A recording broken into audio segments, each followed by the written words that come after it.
How about we move to the question from the audience? Okay, the first one is very spicy. After President Trump showed his attitude to be against DEI, how serious it has impacted to US-based corporates? I can talk all day. We just keep looking at you.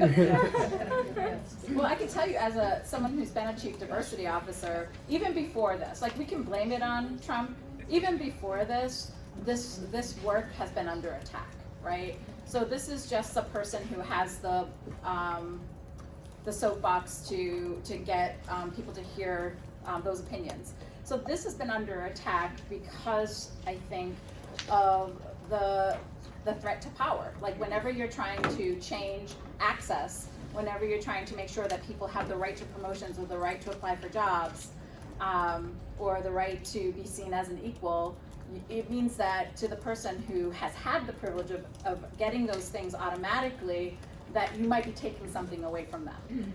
And I remember having an interesting conversation during a class with a student who was like, I'm not for any bias checkpoints in a hiring process because that is giving people credit for identity stuff that has nothing to do with the job, and they're taking jobs away from people. And I'm like, so if the job is vacant, who are they taking it away from? Like, who are you imagining is in that job that is now losing it because this person is now in the pool, right? And so this idea that the dominant groups have the first dibs and everybody else is trying to push in is part of how we're framing it. And so the DEI programs are seen as a threat to that, and have been for a long time. And so now, I think we're seeing people get cautious. You're seeing corporations and educational institutions scrub their websites because guess what? There was a guidance letter from the president that said you need to remove these things. And so people are complying, but you're also seeing them still operate, right? And you're seeing them figure out like, well, what does the new this look like? And that's part of why when I was talking about accessibility around construction, I was saying, there are some people who you're never gonna get on board. We could go the advocacy route, but there were some people who not only will not get on board, but will fight you tooth and nail. And if they're doing that, how do you still accomplish your goal? So that's the conversation. So how do we figure that out? If we can have the cost conversation, I think that's going to help us in a lot of ways. We spend money on stupid stuff in buildings. Like you ask why, or why is this room like this, or why is that built that way? If you get the leadership of the organization and you get the consumers to care about something, they'll insist that the space has what it needs for them. And so, I'm sorry, I could talk for You're great. Move on? Okay, sure. Yeah. Okay. So the next question, do you have any recommendations to organizations or groups to join or promote for effective allyship? I'm a college student with all queer friends, but outside of campus, we don't really know what to do and how to be a rainbow coalition. I think it's a question for you. Sure, yeah. It's a great question to ask. I know in the United States that one group is PFLAG. It started with an acronym of Parents and Friends of Lesbians and Gays. PFLAG is how it's pronounced. And the idea is that family and friends, surround people in the queer community with advocacy, with allyship, and learn how to talk about the issues, learn how to listen, learn how to be advocates.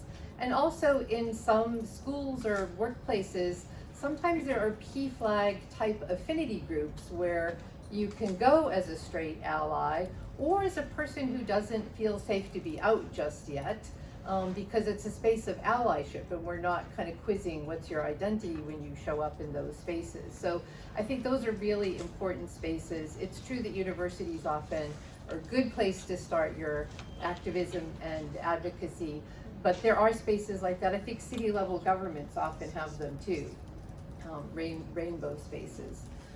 I'm also going to jump into one of the challenging questions that was asked because I think about this question as a question a lot. The question is, what do you think about men destroying women in sports? That's the kind of discourse that we need to be able to talk about. So the question is saying, when transgender born biological males who may have certain kind of strength join women's sports, it's where a lot of the conversation goes today, as if that's the frontline issue.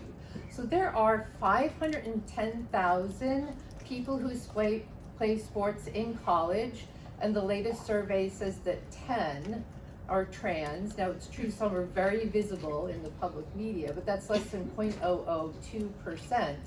So I think it's not the lead conversation to have.